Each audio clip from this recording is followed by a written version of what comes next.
In today's video, I'm going to share some of the most useless GTA facts, starting all the way from GTA 3 and working our way up to GTA 5. Grand Theft Auto 3. The world record speedrun for GTA 3 currently stands at 59 minutes and 24 seconds, set by German speedrunner Chivu.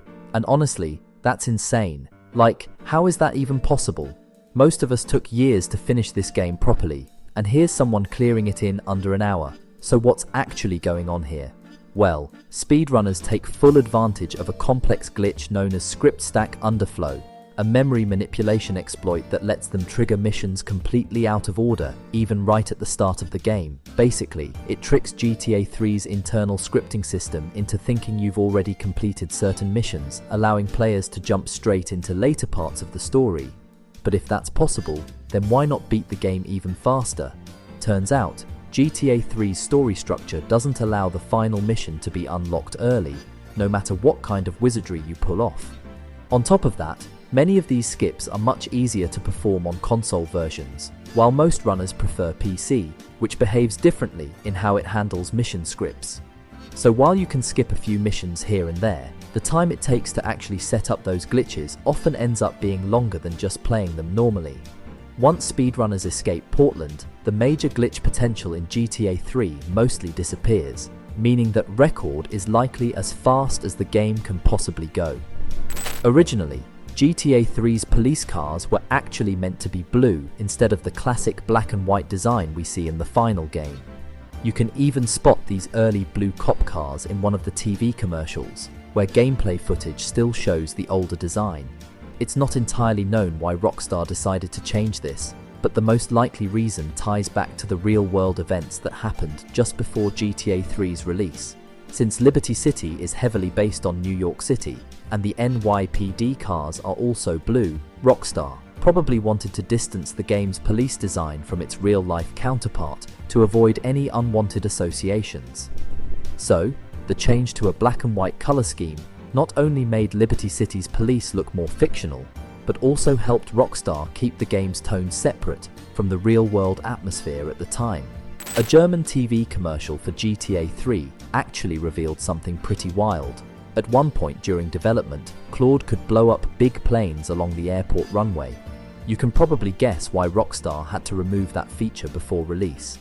That being said, there's still a small remnant of it in the final game. You can actually shoot down the Dodo aircraft flying around Liberty City. Did you know GTA 3 was originally planned to be completely two-dimensional? Some fans deny this, but in a behind-the-scenes GTA series video, developers revealed they actually had access to an exclusive developer's handbook, basically a blueprint for the entire game. Inside, there's a devlog entry that confirms the game had shifted from a 2D bird's-eye view to full 3D, proving that at one point, GTA 3 was almost going to look just like GTA 1 and GTA 2 before Rockstar completely changed direction. There's a mission in GTA 3 called Two-Faced Tanner, which is actually a direct reference to John Tanner, the main character from the Driver series. In the mission, Tanner makes a short appearance as a secondary character, and by seeing his walking style, it pretty much seems like a woman walking.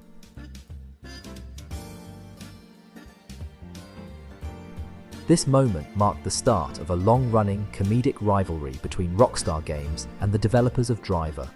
In response, Driver 3 included its own Easter egg aimed at Rockstar, a character named Timmy Vermicelli, who wears a Hawaiian shirt and armbands, poking fun at Tommy's inability to swim in GTA Vice City. Now here's a really rare Easter egg that can only be found in the very first European PS2 version of GTA 3. The Easter egg involves a pedestrian called Male01.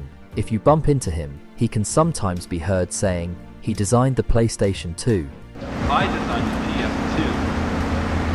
I designed the PS2. And what's crazy is that this voice line was completely removed from every other version of the game after that.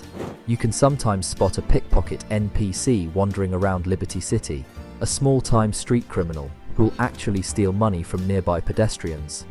What's even cooler is that if you aim your gun at the thief, they'll put their hands up, surrender, and drop the stolen cash on the ground. There are two different variants of these pickpockets, and they can spawn pretty much anywhere in the city, So if you ever notice NPCs suddenly chasing or fighting each other, there's a good chance you've just witnessed a thief getting caught in the act. Did you know that there's a bizarre car crusher glitch in GTA 3 that leads to some seriously weird and hilarious results? To try it out, you'll first need to steal a taxi, but here's the key. When you pick up a passenger, make sure they get into the front passenger seat. If they sit in the back, the glitch won't work. Now, drive over to the car crusher and carefully park so that the driver's side door is completely blocked. Then press enter to step out of the car, and when the crusher arm touches the top of taxi, start spamming the enter button like crazy. Suddenly, something strange happens. Instead of crushing your vehicle, the machine just drops it back down. But this is where things get really freaky. If you start driving around after that, it loses all collision physics. You'll drive straight through other vehicles, buildings, and sometimes even fall right through the map.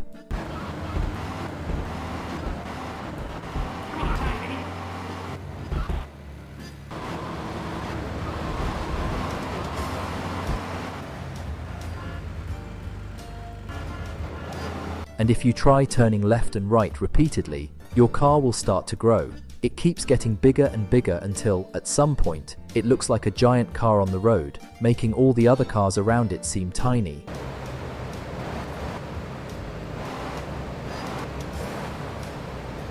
There was actually a completely unused introduction cutscene found on YouTube by a channel called Calm Gaming Studios. In the final game, we see Claude being transported to prison in a van, with that iconic dark tone and cinematic shots of the Callahan Bridge. But originally, Rockstar's plan for the intro was much bigger. According to early design documents, the intro was meant to be a montage of Liberty City, showing off gameplay moments and highlighting the player's freedom.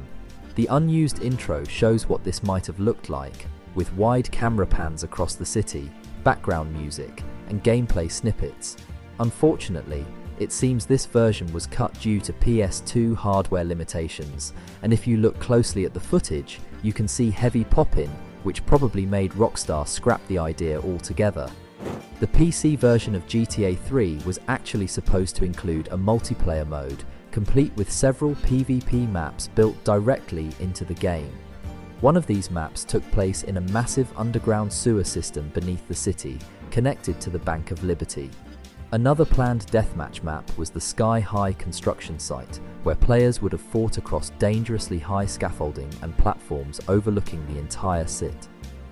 What's wild is that these maps were actually discovered years later in the mobile version of the game, because Rockstar accidentally left the files inside. If it weren't for that slip-up, we probably never would have known that GTA 3's multiplayer was once fully in the works. The original color palette for GTA 3 was completely different from what we got in the final game. Early builds of the game were highly saturated, bright, and had heavy contrast, giving Liberty City a more cartoonish, almost comic book vibe. Take a look at this early screenshot. You can even see that the health bar was designed as a horizontal bar next to the minimap instead of the final circular display. It's fascinating to see how much the art direction evolved during development, shifting from this colourful, exaggerated look to the dark, realistic tone that defined GTA 3 and set the mood for the entire 3D era of the series.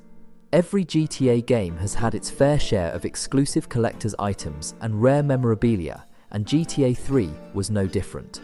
To start, Rockstar created a GTA 3 branded wooden baseball bat, which was only sent out to selected journalists, fan sites, and Rockstar New York employees back in the time. But it gets even crazier. Some Rockstar developers received real brass knuckles as a gift. Other collectibles included playing cards, Kubrick figure sets, and press kits that are now incredibly rare. For a long time, Claude's real name in GTA 3 was one of the game's biggest mysteries. Fans speculated for years, since in the game itself, no one ever actually says his name. Other characters just refer to him using nicknames, and even the menu dialogue simply labels him as player. It wasn't until Grand Theft Auto San Andreas that the truth was finally revealed, when Catalina directly calls him Claude during their mission together, confirming his name once and for all. Later on, Rockstar officially confirmed in a Q&A for GTA 3's 10-year anniversary that the silent protagonist's name was indeed Claude. matching what players had suspected ever since San Andreas. Did you know you can actually complete taxi missions in GTA 3 using any vehicle you want? Here's how it works. Just get into a taxi and press and hold the button to start the taxi side mission. While still holding that button, exit the taxi and quickly get into any other vehicle, whether it's a sports car, a van, or even a Rhino tank. Once you do this, the taxi mission will continue as normal, letting you pick up and drop off passengers in the most ridiculous rides imaginable. Rockstar actually planned to include a first-person mode in GTA 3, which would have been a huge deal back in 2001, but most likely, the idea was scrapped due to the limited hardware power of the PS2, along with the fact that car interiors and weapon models looked too rough and unpolished for close-up viewing.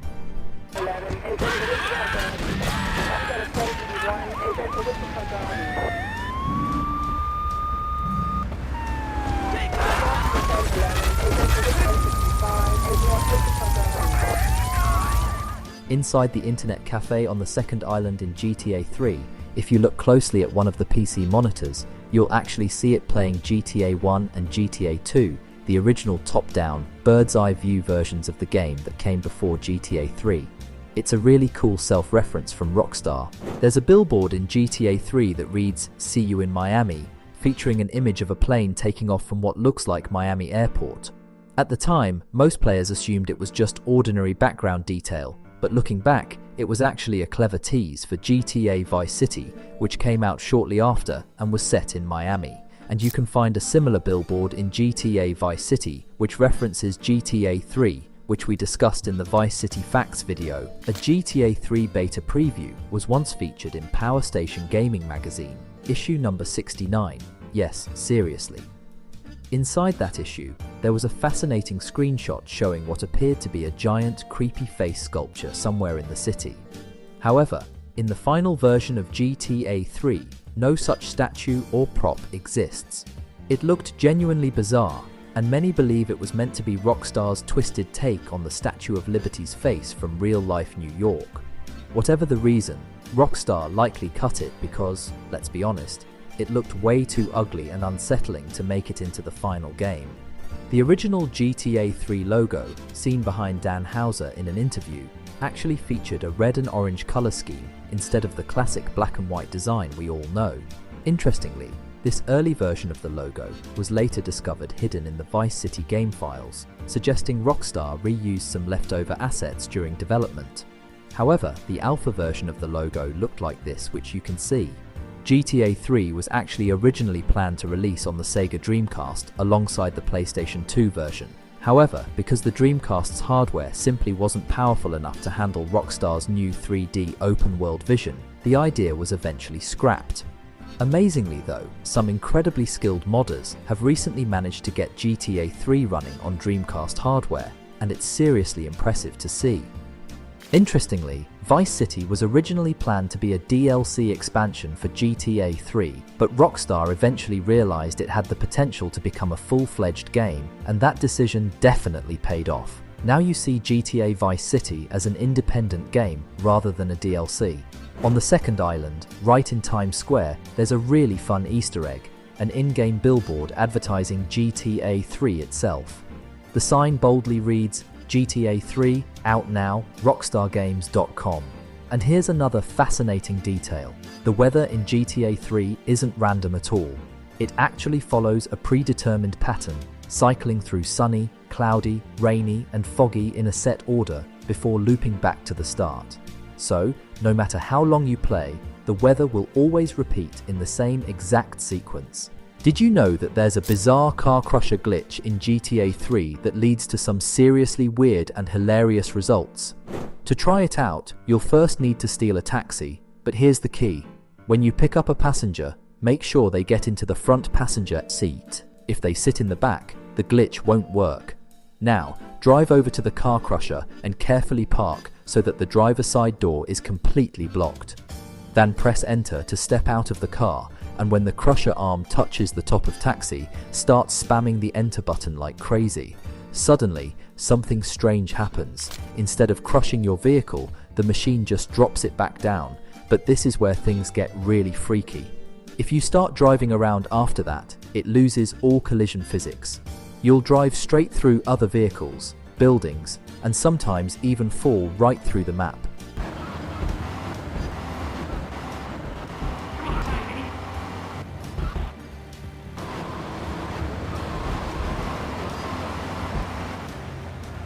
And if you try turning left and right repeatedly, your car will start to grow. It keeps getting bigger and bigger until, at some point, it looks like a giant car on the road, making all the other cars around it seem tiny.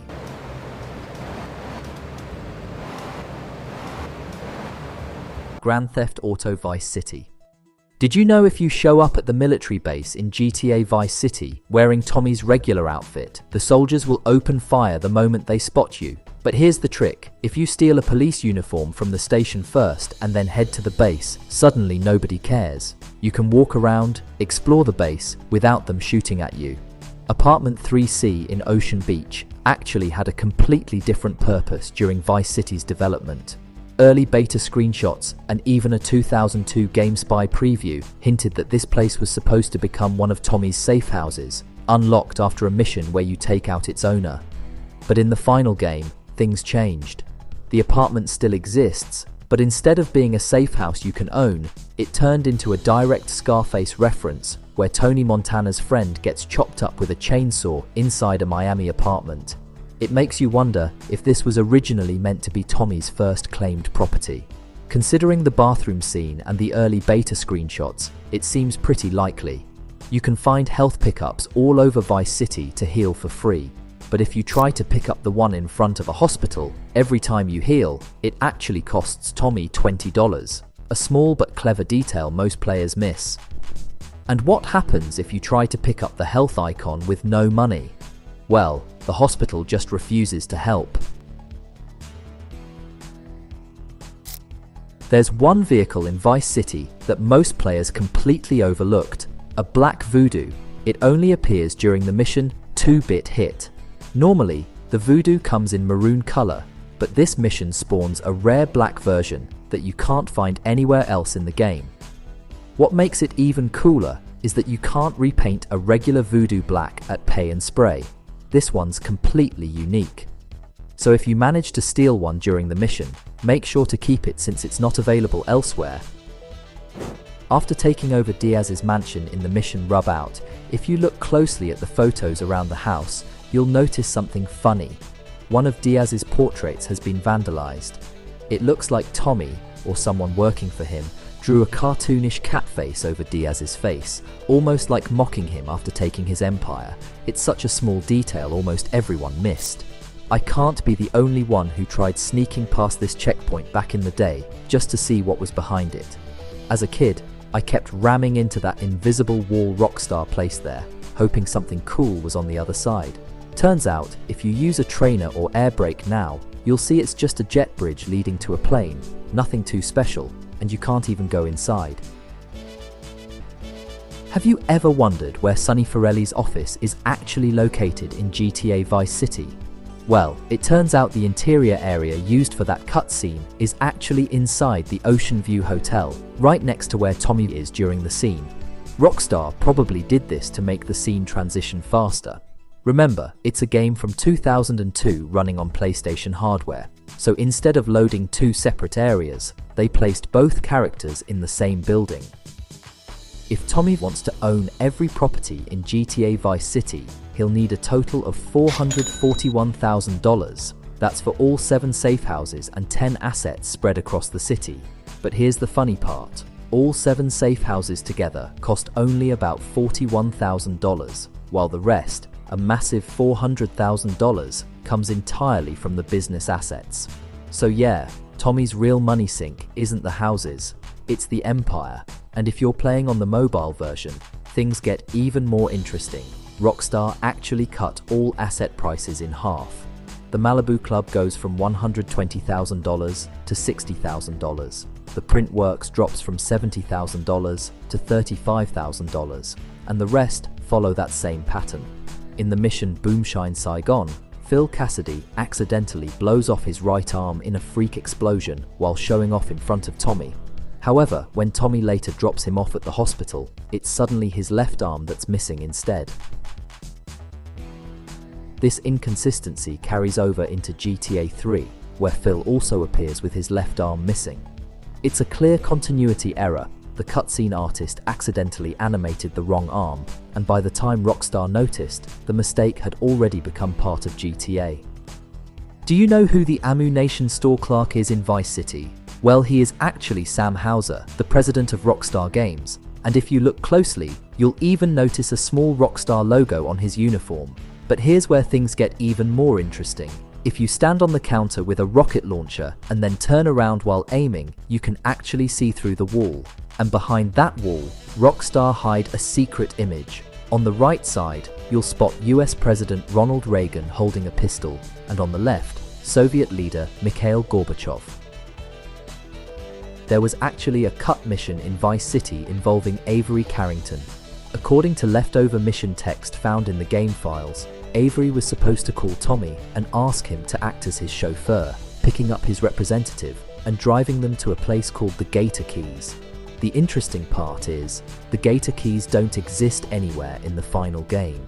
It's believed this entire area was cut during development, and it was probably meant to be a swampy region outside Vice City.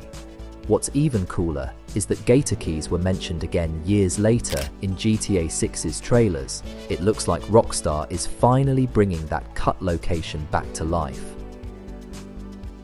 In Avery Carrington's cutscenes, his limousine strangely turns bright green for no obvious reason. It's not some hidden reference or secret, most likely. It's just a rendering glitch caused by the camera angle looking through the rear window during the scene.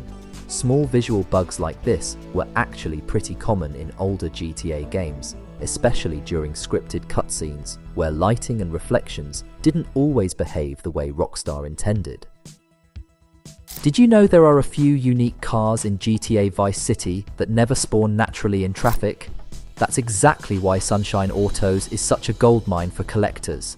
Inside it, you can find some cars that you won't see anywhere else in the city, including the Deluxo, Sand King, Sabre Turbo, and the Hot Ring Racer. It's kind of like Rockstar's secret reward hub, a place where you could get your hands on some of the coolest vehicles in the game without ever spotting them driving around the streets.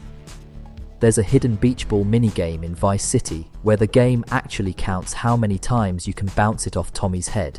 What's cool is that this little secret later became a proper achievement in the GTA Definitive Edition, rewarding players for finding and playing around with it. Now this one's a little on the grey side. You've probably noticed that one certain building in Vice City has a, let's just say, very questionable sign. And yeah, you know exactly what it looks like. But Rockstar didn't stop there. If you look at the Cherry Popper ice cream factory, the giant ice cream cone on the roof looks a bit, let's just say it's another one of Rockstar's hidden in plain sight jokes. This time, a cheeky nod to a pair of something you definitely won't find in a freezer. There's an in-game company called Spanned Express, clearly inspired by FedEx. But here's the interesting part. You'll never see Spanned Express vehicles driven around the map by NPCs. The only time you actually see one being driven on the street is during a specific mission, which makes this vehicle much rarer than you'd expect. During the mission, Phnom Penh 86, where Lance pilots the helicopter. On the way, you can spot a guy jumping off a bridge.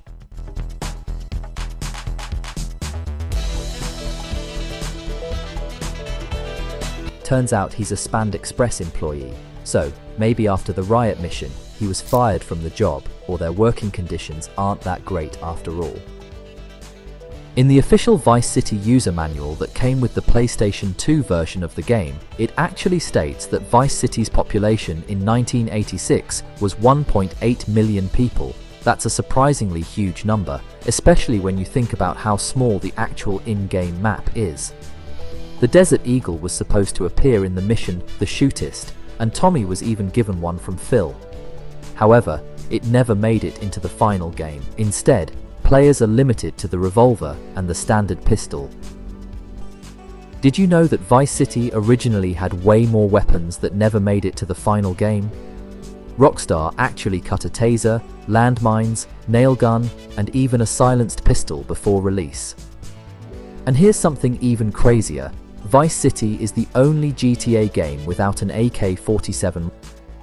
The beta version was supposed to include it, and if you go inside Phil Cassidy's trailer, you can actually see the AK model sitting there, along with another unused rifle. The files are still in the game, you just can't equip or use them. In Little Haiti, there's a shop that's genuinely creepy once you notice it. It's literally selling human organs. But here's where it gets even darker. Just a few streets away, you can find 4 graves, and one of them even has a visible skeleton inside. It really makes you wonder, could the owner of that shop be connected to those graves? Maybe they were victims, or maybe someone dug up the bodies to harvest the organs. Either way, it's easily one of the creepiest little details you'll ever find in GTA Vice City. During the mission Stuntboard Challenge, where you first meet Umberto Robina, there's a checkpoint-based speedboat race you have to complete. At the start of the mission, you'll hit a ramp near the golf course and jump over a small strip of land. Now here's the fun part. If you look closely, there are people jogging right where you land. And if you accidentally or intentionally hit any of them mid-jump, the game actually rewards you with $100 for each one.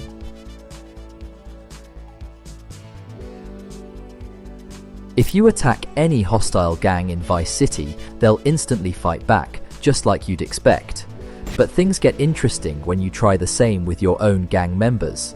Instead of fighting back, they'll just drop to the ground, stay down for a few seconds, then casually get up and run away like nothing happened. Do you know why they do this? If you do, then tell me in comments.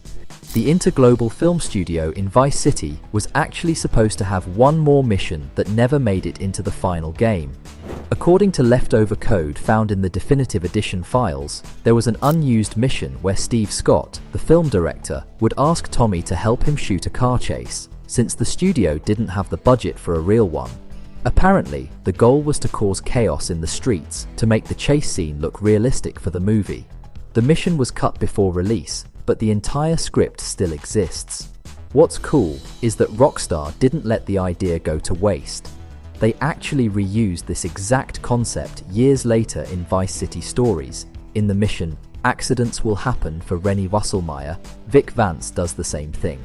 In the mission, Hit the Courier, if you decide to tail the target instead of heading straight to the objective, you can actually uncover a small hidden room most players never see.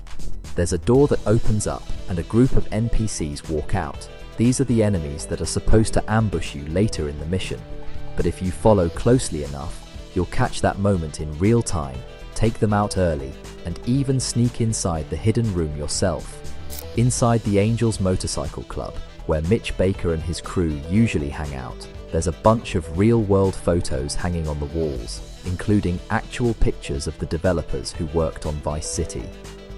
During one of Mitch's cutscenes, there's also a funny little glitch where an NPC, probably meant to be a waiter, doesn't load properly, and you can just see his head clipping through the floor. On top of that, the club walls are filled with real magazine covers and photos of actual people. In Little Haiti, there's a place called Romero's Funeral Home, and if you take a closer look at the front window, you'll spot a bunch of tombstones on display. One of them has the name Stephen Mulholland carved into it, which isn't just random. It's actually a secret nod to one of Rockstar's own map artists, Steve Mulholland. On the backside of Ocean Beach, there's a small shop called Rockstar Video Games, and if you look closely at its window display, you'll actually see character artwork from GTA 3. It's one of those subtle Rockstar Easter eggs that perfectly fits their habit of referencing their own games. They've always loved hiding little self-jokes like this. Believe it or not, Tommy never actually says the F word throughout the entire game. Sure, he swears plenty, but that particular word never comes out of his mouth.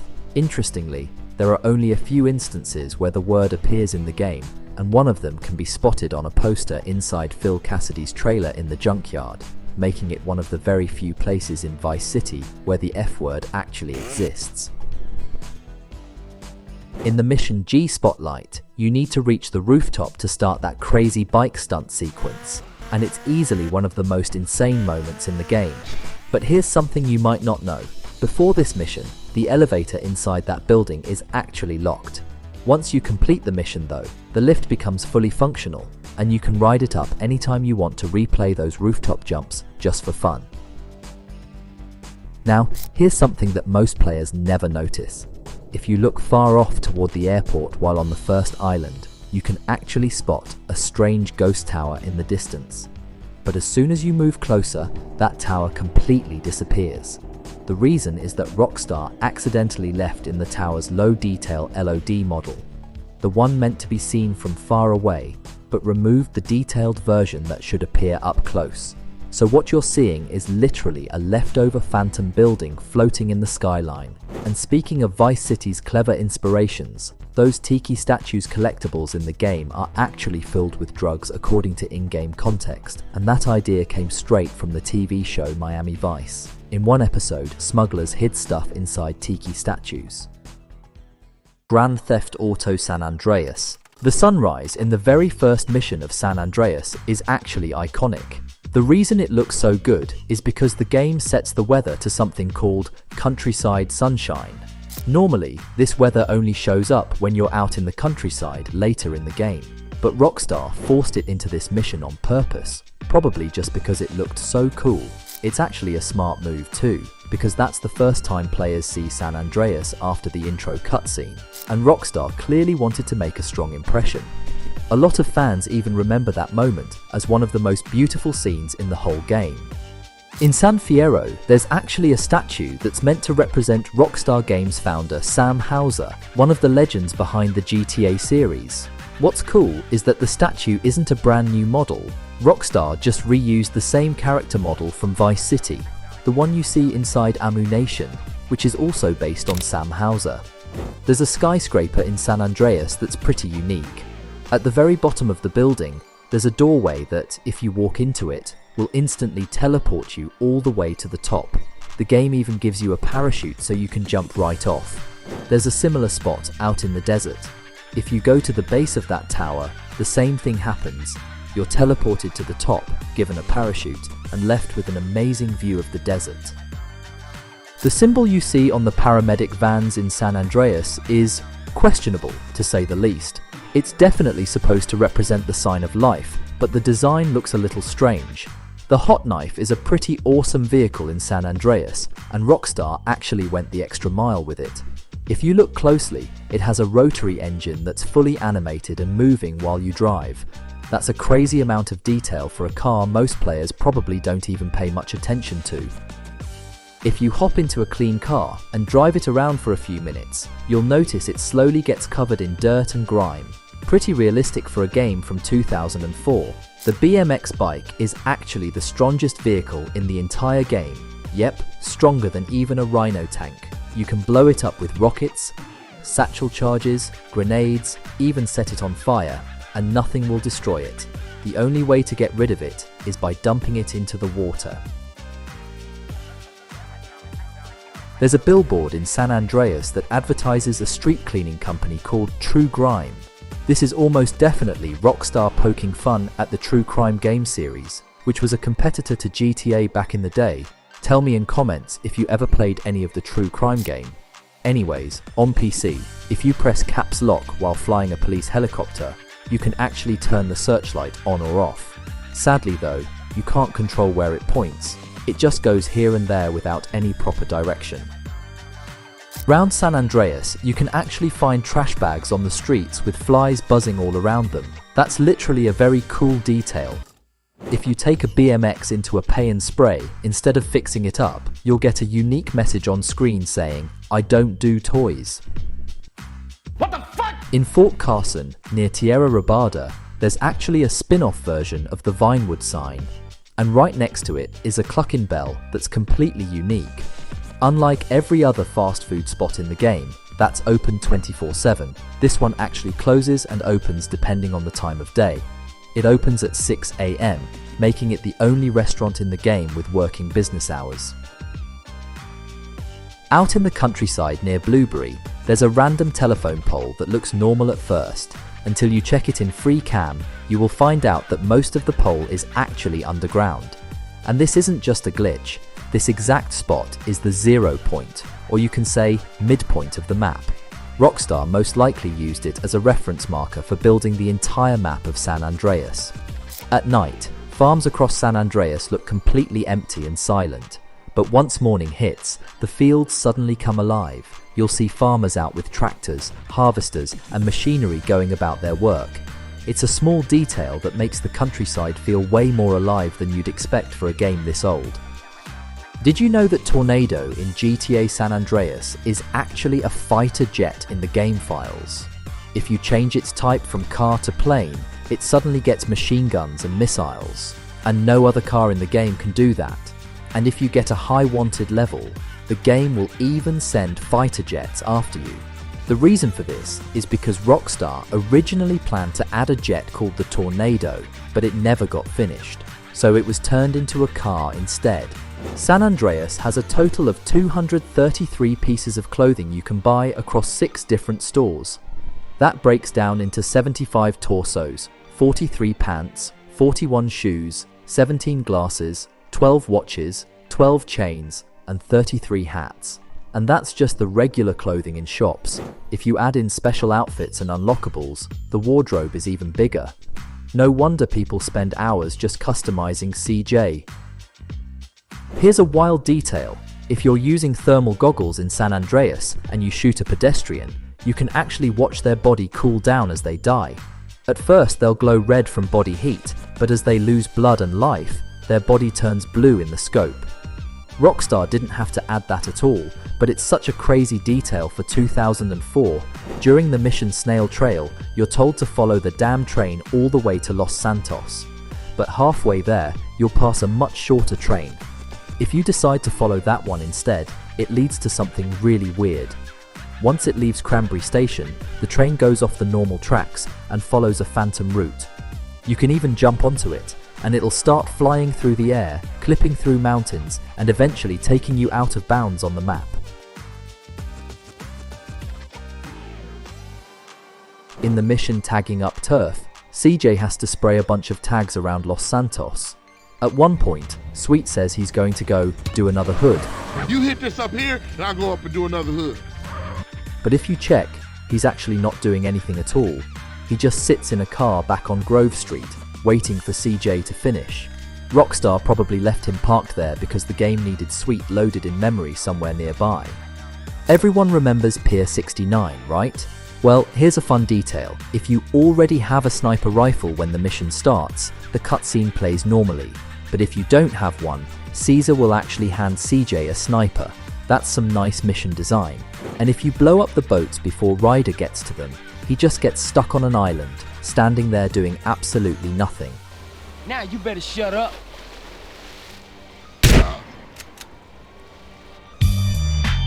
Did you know that when you change radio stations in San Andreas, CJ actually plays a little animation where he messes with the radio buttons? Most players don't notice it because they're too busy driving, but it's a neat little immersive touch. If you're driving around in a supercar or a high-end vehicle, NPCs will actually stop and stare at you. Women especially will turn their heads more often, and that's tied to CJ's sex appeal stat. It's a small thing, but it makes the game world feel way more reactive to what you're doing. In the street races with Woozie, Catalina and Claude from GTA 3, the game is supposed to show Catalina riding with Claude, which makes sense for the story. But there is a glitch in the game in which Woozie will appear instead of Claude in the driver's seat with Catalina. So basically, Claude gets swapped out for Woozie, which looks really weird mistake done by Rockstar. When I was younger playing San Andreas, I always wondered what that weird N symbol on the radar was. Turns out it just means north. But here's the fun part. If you actually try to follow the symbol and keep heading north as far as possible, the game eventually starts to break. The world glitches out, and if you keep going far, the game just completely falls apart. It turns out the cops in San Andreas actually know CJ by name. If you get busted, you can sometimes hear them taking his name as they arrest him. I'm gonna get this bastard. Mr. Johnson, you are under arrest. I'll ruin your career for this. During the mission drive-by, CJ actually can't get a wanted level, no matter what you do. Players quickly figured this out and started using the mission to sneak into other islands early in the game without cops chasing them. It basically lets you explore the entire map freely with zero consequences. Out in the countryside, you can find a completely unique tree that's leaning almost sideways. Nobody really knows if Rockstar put it there on purpose or if it's just a bug. But the cool part is, you can actually walk up the trunk and stand all the way at the top.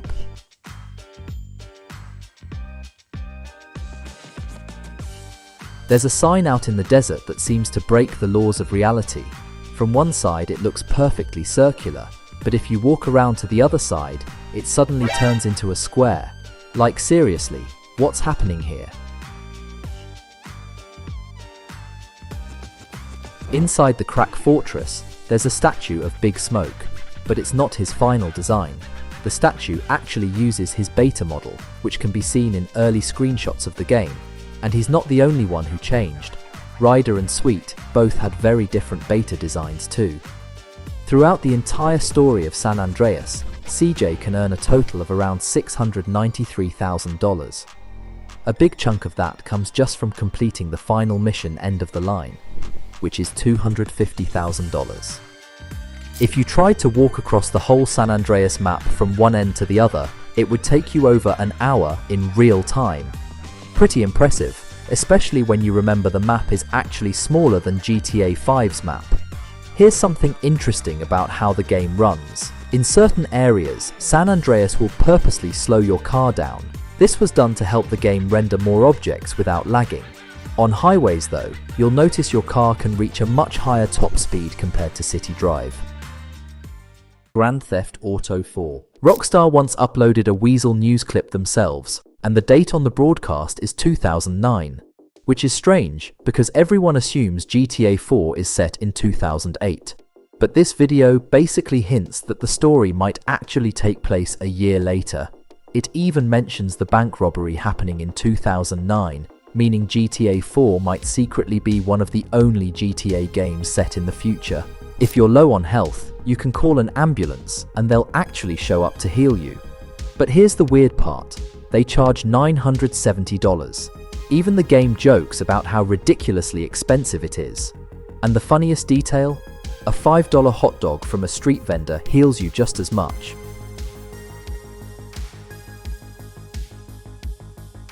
Rockstar is known for the adult jokes they include in their games. In GTA 4, it's no different. Take the bowling alley sign. It's really funny how Rockstar sneaks these jokes in without players immediately realizing what they are.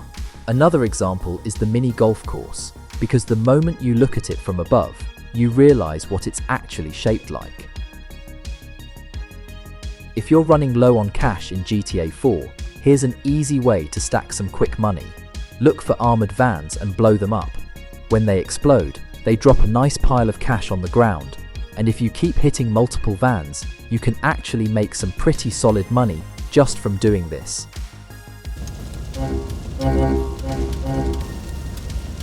Another funny thing happens inside the strip club. Try zooming in with camera on the dancers. The moment you do, the camera gets super pixelated, like your phone suddenly went back to 2004. And if you get too bold and start taking pictures, yeah, the bouncers will immediately rush you and throw you out without hesitation.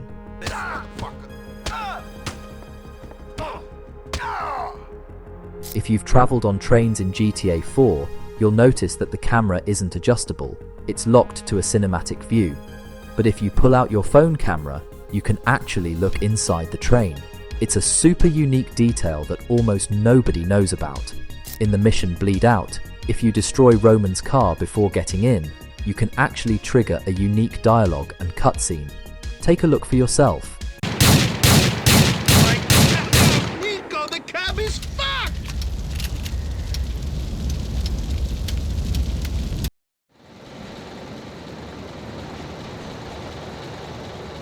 Screw money I owe the Albanians, paying for the cab will be a lot harder. See you later, cousin. Did you know that if you drop a grenade, you can actually pick it back up and throw it again before it explodes? All you have to do is press E on keyboard to pick up the grenade again, and remember to be quick so it doesn't explode in your hands. If you commit a crime or start shooting while riding in a taxi, a regular taxi driver will immediately stop and run away. But if you call Roman's taxi service, the driver named Muhammad will actually act as a getaway driver. In that case, no matter what you do, he won't abandon you. Here's a small detail most people never notice. Going through the car wash normally costs $5, but if you pull up in a taxi, the price drops to just $3. The game literally gives taxi a discount.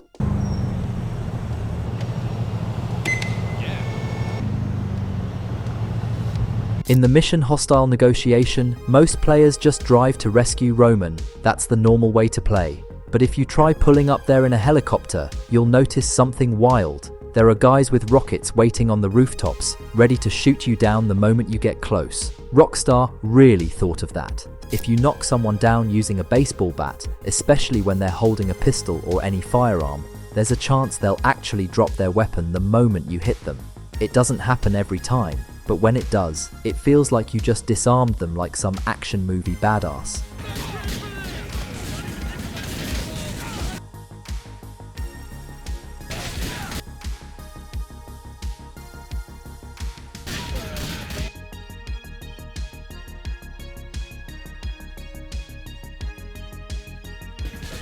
If you're trying to escape the cops and there's no police car nearby, the officers won't just give up. They'll hijack the nearest vehicle to chase you. And the funniest version of this, if the only vehicle around is the Mr. Tasty ice cream van, the cops will take it. So you'll have police chasing you with the ice cream jingle playing in the background.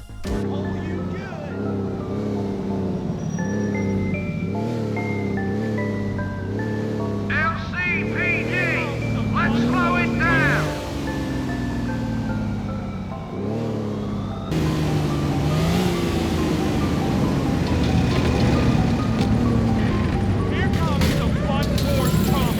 In GTA 4, if you steal a car with a male driver, Nico will usually punch him and throw him out.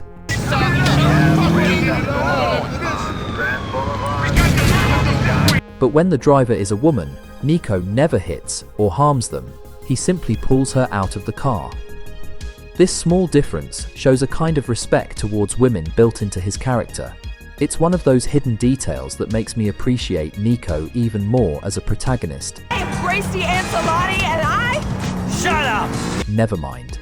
Grand Theft Auto 4 is ranked as the third highest rated video game of all time on Metacritic.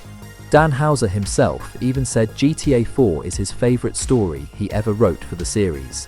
That alone shows just how incredible and groundbreaking this game really was at the time. If you try calling your friend's number while you're already hanging out with them, you'll hear Nico say some funny lines. Take a listen.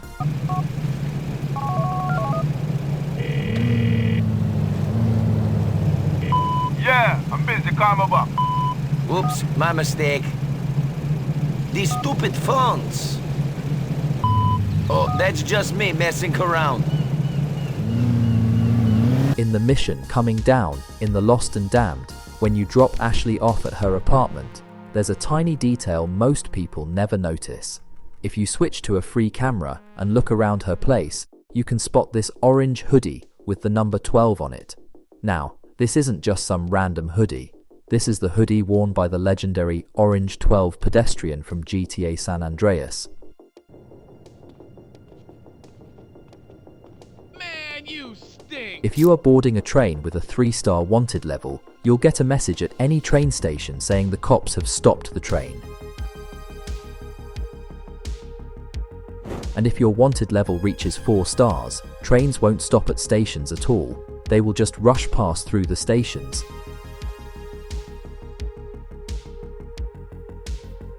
In the mission Have a Heart, Elizabetha shoots Manny and his cameraman when they enter her house.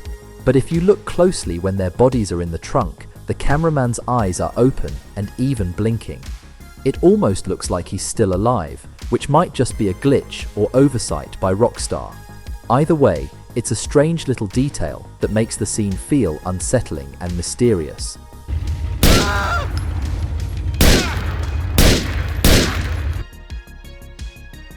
Nico, you wanna go on a date? Come on, what's wrong with you? Okay, who is she? That's the thing, it's a guy. Fuck you. In the mission Out of Closet, You encounter a gay pedestrian during the setup. If you attack him, you'll notice that he actually has a female scream.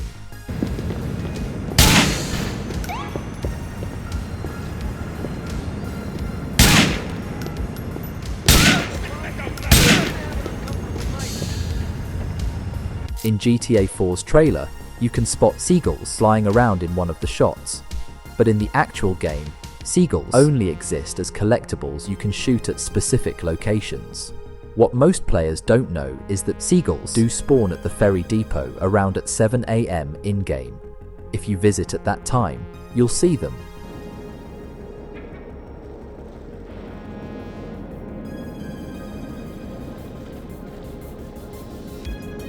But at any other time of day, the birds won't appear. Before we jump into the next fact, I noticed that almost all of you watching still aren't subscribed. So if you're enjoying the video so far, hit that subscribe button. Subscribe, guys, if you love me. In the intro of GTA 4, you might have seen the logo and assume it's just text or a PNG overlay, but it's not actually an editing trick. Rockstar designed it as a physical prop within the game world. In the mission Clean Getaway, Nico can perform a stun punch on unsuspecting targets. This move acts as a one-hit knockout, dropping enemies instantly without the need for weapons. Interestingly, this feature doesn't exist elsewhere in the game. In the mission Blood Brothers, you're given the choice to assassinate either Francis or Derek McCreary. If you call Francis from the rooftop before making your decision, a secret dialogue can be triggered. In this exchange, Nico negotiates extra money from Francis in return for eliminating Derek. Just a second here, Derek. I gotta speak to one of the sergeants. Hey, what's the problem? I thought you were gonna make something happen for me. I'm not so sure about it. What's gonna make you sure? You want me to give you a raise? That might help. Alright then, call it a bonus. Make this happen.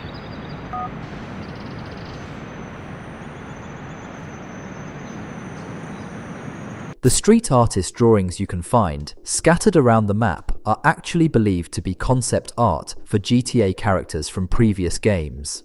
If you recognize any of these, let me know in the comments. If your car in GTA 4 gets covered in bloodstains, there's actually a way to clean it. The most obvious method is to simply wait for rain, which naturally washes the stains away, but you can also remove them by spraying the car with water from a fire truck hose. It's a small but realistic touch that shows Rockstar's attention to detail in Liberty City. Did you know there's a pool table inside Playboy X's mansion in GTA 4? It's not just decoration, the pool table is actually functional. If you bring one of your friends here, you'll get a prompt to play pool together. It's a cool hidden feature that 99% of players miss, since the game never tells you about it. There's a billboard in GTA 4 that low-key references the OG protagonist from GTA San Andreas. I completely forgot his name, so tell me down in the comments. But yeah, he looks rich now. Either he opened his own brand, or he's out here being a brand ambassador. Of course, Rockstar has said there's no official connection between the 3D and HD eras of GTA. But little things like this almost make it feel like they kinda are. All of Nico's friends in GTA 4 actually have their own favorite radio stations, and they'll react when you switch to the one they like. For example, Brucey likes the beat 1027. I love this record, bro! This is my music, man! I love this track! This is a fucking tune, man! Little Jacob likes the Massive B. Yo, me can chat to this track, you know. Wicked tune. Yo, me feeling this. And Roman's all about the vibe.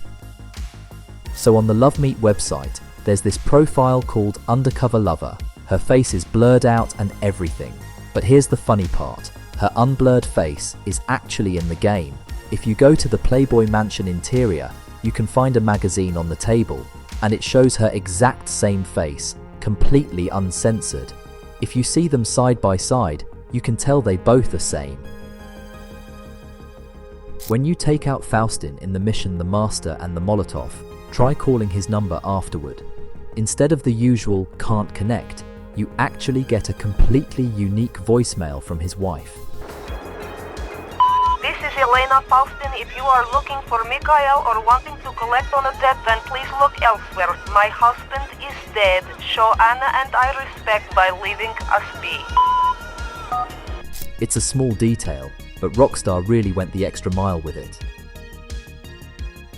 In the mission Late Checkout, most players just go straight into the hotel and fight their way floor by floor, which is the hard way. There's actually a shortcut. If you go behind the building, there's a lift which will take you up right on the rooftop, skipping the entire shootout inside. It saves you time, ammo, and honestly, a lot of stress. Cars in GTA 4 don't just explode because you put a few bullets in them. The game is way more realistic than that. Unless you hit the engine or the gas tank, you can literally dump an entire M4 magazine into the side of a car and nothing serious will happen.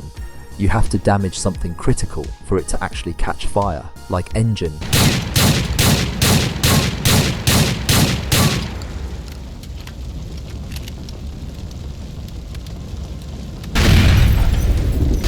If you've ever explored the abandoned theme park in GTA 4, you've probably seen those goofy hippo-shaped trash bins everywhere. They're not actually made for GTA 4 at all. Rockstar just reused them from Manhunt, one of their older games. So yeah, Liberty City's theme park is filled with Manhunt leftovers. There's a bridge in the game where, if you look across at a certain building, you'll see a bright neon sign that says Clock Tower.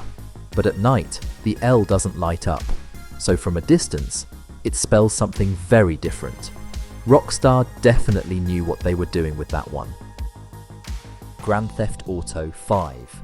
Did you know you can actually ride a bike in GTA 5 without any tires? Yeah, it sounds impossible, but it works. All you have to do is make your character invincible, then toss a few grenades or explosives near your bike to blow the tires off. And somehow, even with no tires left, the game still lets you ride it.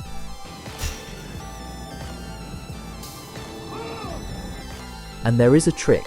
If you keep tossing explosives behind you, you can actually move like a real motorcycle.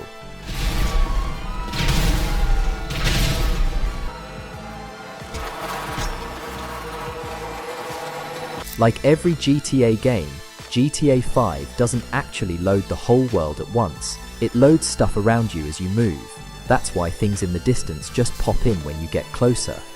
But here's something interesting. If you drive forward while looking behind you, the game won't load the cars in front at all. Since GTA only renders what's in your view, the road ahead will literally be empty until you turn the camera around.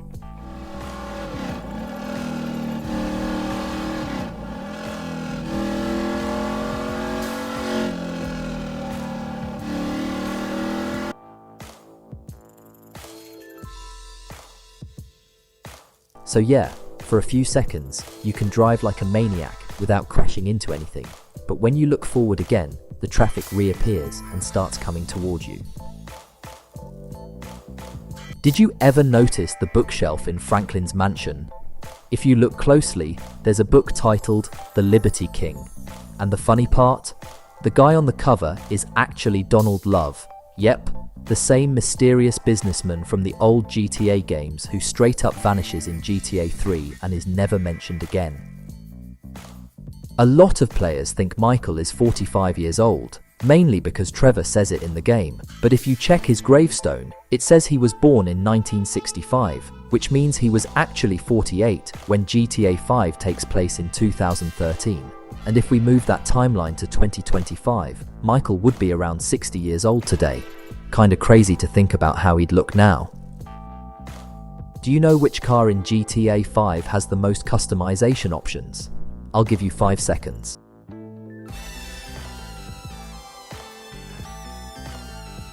Alright, drop your guess in the comments, because let me tell you, most cars in GTA 5 barely let you change a few parts before you run out of options. But the Sentinel XS is a whole different story. It's actually the most customizable car in the entire game.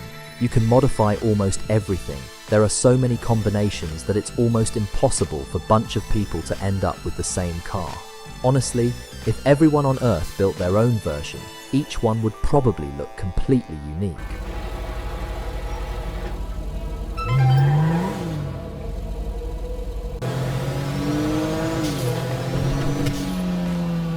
If you take Chop out for a ride somewhere far from home and then leave him there, Franklin tells him to go home. You know the way home, Chop. Go! And he actually tries to make his way back. But here's the funny part. Chop has no clue where he's going. He just starts wandering around like he's on some mission, but really, he's completely lost. I followed him for some time, and guess what? He went absolutely nowhere. Just walking in circles like a confused little dude. Your owner's a careless punk. If you fly a plane over Los Santos Airport as Franklin or Michael, nothing really happens. You can land, take off, whatever. But if you try the same thing as Trevor, yeah, good luck with that. The control tower instantly warns you to leave the area, calling it a restricted zone. You are in restricted airspace. Divert your course or you will be shot down.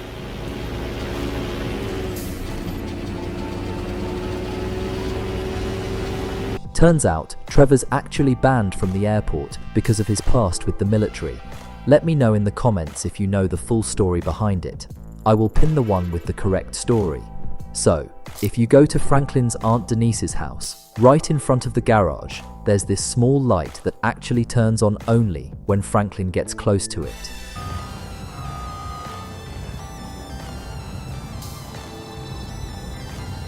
It's such a tiny detail that most players completely miss.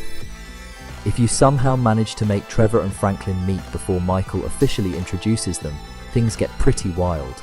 If you hit one of them, the other instantly becomes hostile and tries to kill you, basically acting like your enemies. It's a cool little detail that shows Rockstar actually thought about what would happen if you tried to break the story sequence. If you crash hard enough in free roam, your character can actually go flying straight through the windshield, and it looks absolutely insane.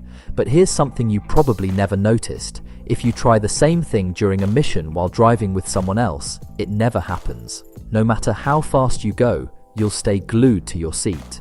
Rockstar probably didn't want both characters flying out together, since it might have looked awkward or been tricky to code. So instead, they just disabled it completely. We all know Michael, Trevor, and Franklin can call each other to hang out. Normally, you just drive or walk to them. But things get weird if you show up in a helicopter. You can hover right above while they wait below, but when you switch to that character, your previous one actually stays sitting in the chopper. After a few seconds, they get bored and decide to jump out and, well, fall straight to their death. It's both tragic and absolutely funny.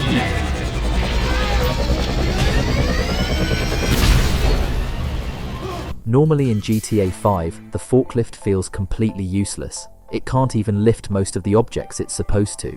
But there's a weird little trick that actually makes it work. If you line it up perfectly under something heavy and then jump out at just the right time, the forklift somehow manages to lift it. It's probably just a glitch, but at least it finally gives the forklift a real purpose. You can even pick up compact cars like it's meant to.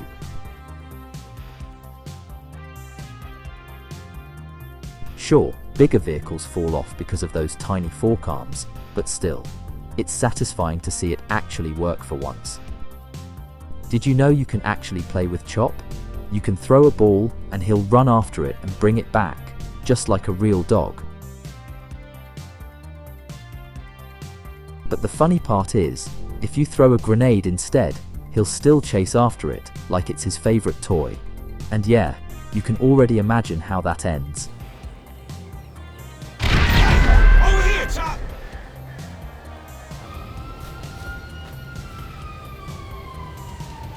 Out of all the little details in GTA 5, this one might be the most underrated. If you're driving at night and accidentally crash into a house that's completely dark, the lights inside will suddenly turn on, as if you just woke someone up. It's such a small touch that most players never even notice, but it shows just how much effort Rockstar put into making Los Santos feel like a living, reactive world. In certain neighborhoods, especially the gang-heavy ones, you'll spot pairs of shoes hanging from power lines. At first, it just looks like random scenery Rockstar threw in for realism, but it actually has meaning. In real life, Hanging shoes often mark areas where drugs are sold or signal gang territory. So yeah, it's not just background detail. It's Rockstar quietly blending real-world street culture straight into GTA 5's world. Before the story is complete, you might notice a poster in Franklin House that says, "Los Santos owns you." It's a clever little detail that perfectly tells how the city dominates you at the start of the game.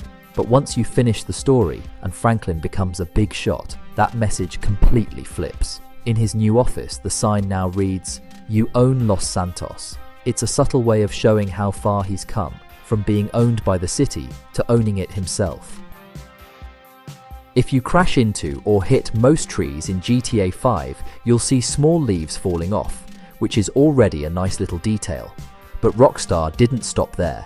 Some trees actually drop fruits instead, like coconuts or oranges, depending on the area. It's such a tiny thing most players never notice.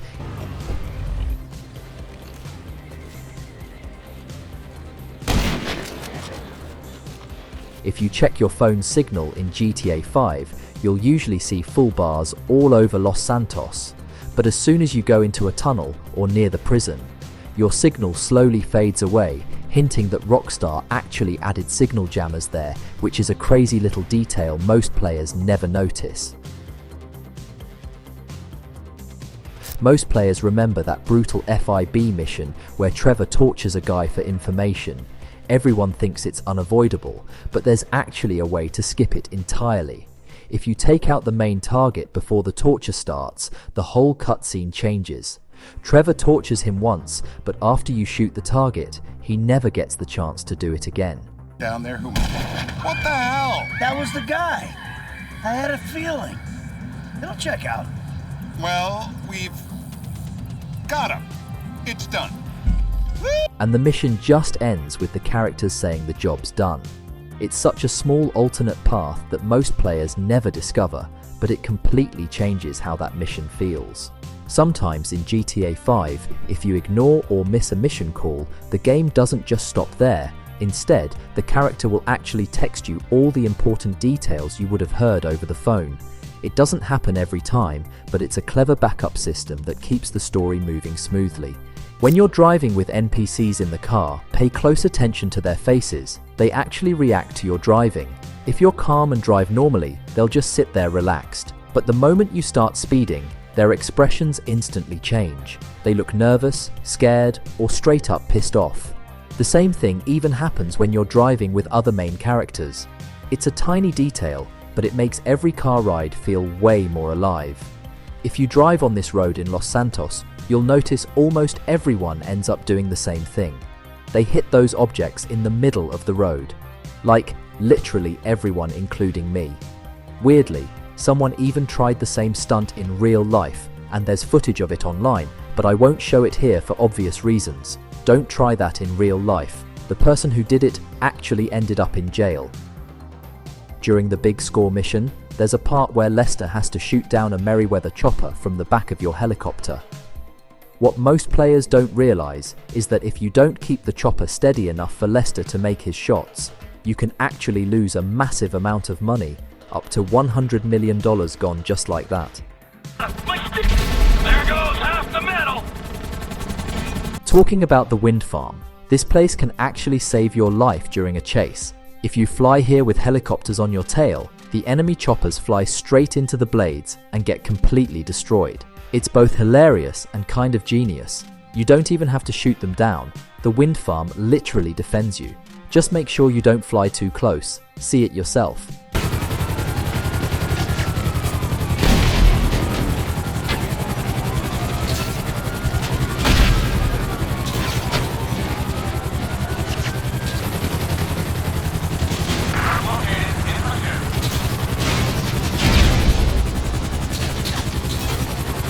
During the mission complications, when you climb onto the truck, you'll notice it has a wooden top, giving it a more rugged, makeshift look.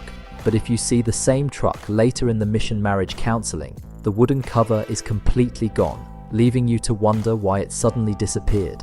It's one of those little details that makes you notice how small changes happen in the game world between missions. In the mission, I Fought the Law, The dialogue with Molly Schultz after stealing the cars changes depending on which character you choose to race with in the race.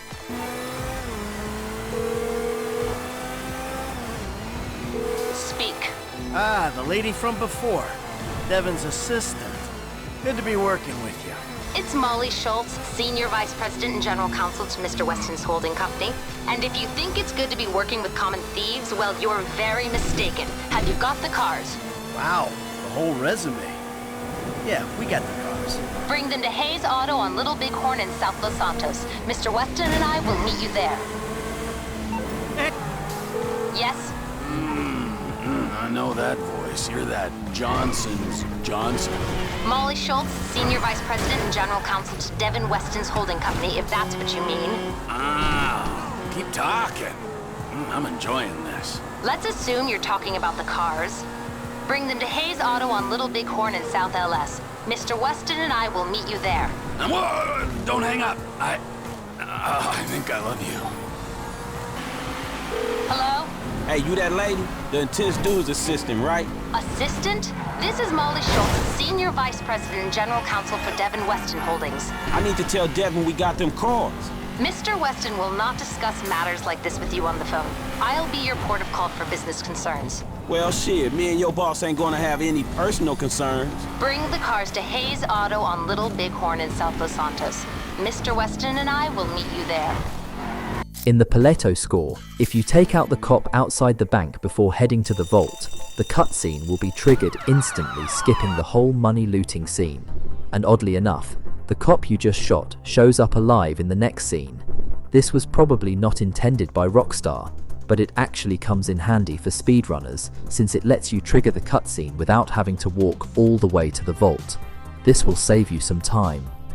Speaking of the Paletto score, when the tanks roll in, you'd expect them to aim right at you. But surprisingly, no matter how close you get, they'll never actually target you. They just fire wildly in every direction except where you are. Take a look.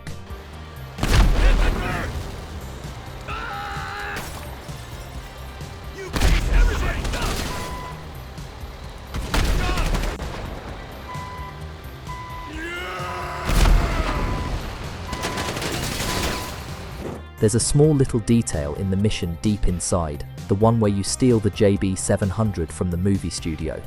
When you hop in the car, there's an actress sitting in the passenger seat who ends up stuck with you during the whole chase after you manage to steal the car. What's crazy is that Rockstar made a completely unique character model for her. She doesn't appear anywhere else in the entire game. Stockholm Ever noticed Amanda's driving after the first family reunited cutscene? If you follow her, she basically drives like a bat out of hell, running red lights, sliding around corners like she's auditioning for a stunt movie. Just watching her is pure chaos, and it's hilarious to see.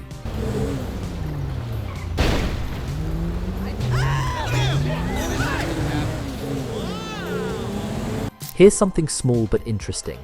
Early in the story, you might spot a green bandana lying on Franklin's bed at his aunt's house. It seems to show up after the mission Chop, since Franklin wears a green bandana during that mission. It's not officially confirmed or anything, but it feels like one of those tiny environmental changes Rockstar adds as the story moves forward. You know how in GTA 5 when you're taking cover, you can slide over to another spot? Yeah, everyone knows that part. But here's something most people never notice. If you tap the fire button right as you start sliding, your character will actually shoot while moving. It's super quick, super subtle, but it looks like you're doing some John Wick type move. Most players go their whole life without even realizing this is possible.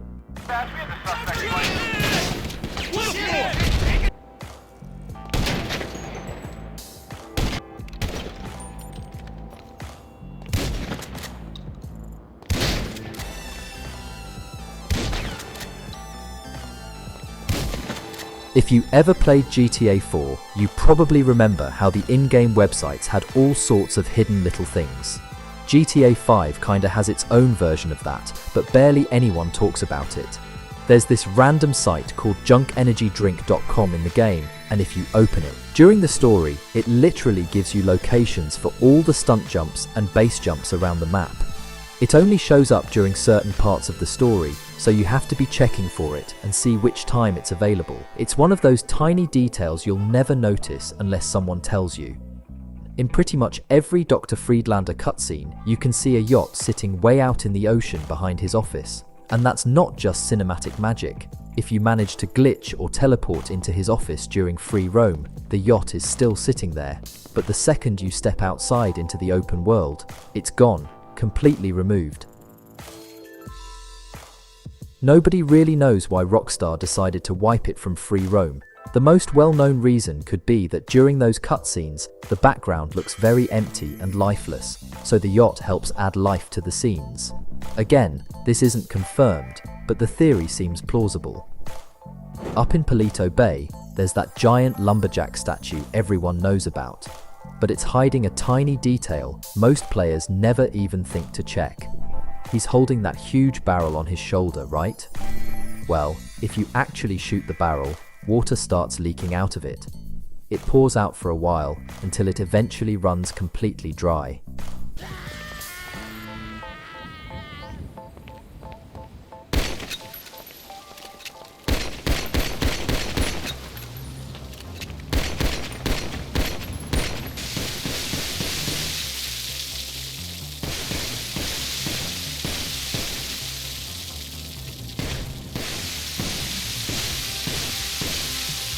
Such a small thing that 99% of people will never notice, but Rockstar still put the effort in anyway.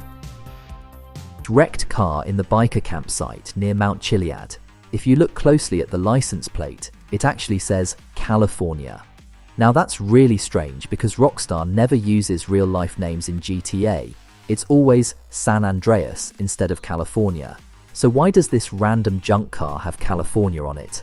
Well, it could have just been a leftover from early development when Rockstar was prototyping the map, or maybe it was simply a slip-up that nobody noticed. So Rockstar has this little habit of teasing their future games inside their older ones. Like back in GTA 3, there was a billboard that teased Vice City before it was even announced. And guess what? They did the exact same thing with GTA 5. If you go back to GTA 4, at the abandoned fairgrounds, one of the rides actually has a background image of a fighter jet flying over Los Santos with the city's skyscrapers in the distance. There's even another plane that looks almost identical to the very first GTA 5 trailer shot. At the time, most players just thought it was a random decoration. But looking back now, it was Rockstar's sneaky way of teasing that Los Santos would return in their next big game. So you've probably seen this famous ramp that almost everyone has used to launch their car at least once. But what you might not have noticed is that if you walk along the right side of it, you'll actually step onto an invisible platform. It's basically a leftover glitch from Rockstar that was never patched. Rockstar is famous for the tiny small details that make their games feel so real, and this next one is a perfect example. If you break all the windows of your car and then drive it through a car wash, you'll notice something hilarious. When you get out, your clothes are actually wet, like the water came inside the car. If you head up the staircase, you'll come across a bench with an inscription that reads, "In memory of Chris Edwards." This isn't just a random detail. It's actually a tribute from Rockstar to Chris Edwards, a developer who worked on the game and sadly passed away during development. Now, most people never really bother pressing the right mouse button while driving if they don't have a weapon equipped. But if you do, the character actually throw out a little one-finger salute to whoever's around. There's actually an unused interior for dirt bike trials hidden in the game files, and it was supposed to take place inside the Maze Bank Arena. If you've ever played GTA San Andreas or Vice City, you'll know just how much fun those dirt bike trial events were. It's kind of a shame that they never made it into GTA 5. Instead, we ended up with Arena Wars. And yeah, that didn't quite hit the same. Originally, each protagonist was meant to have their own unique mission complete jingle, with the tune varying slightly to match their personality.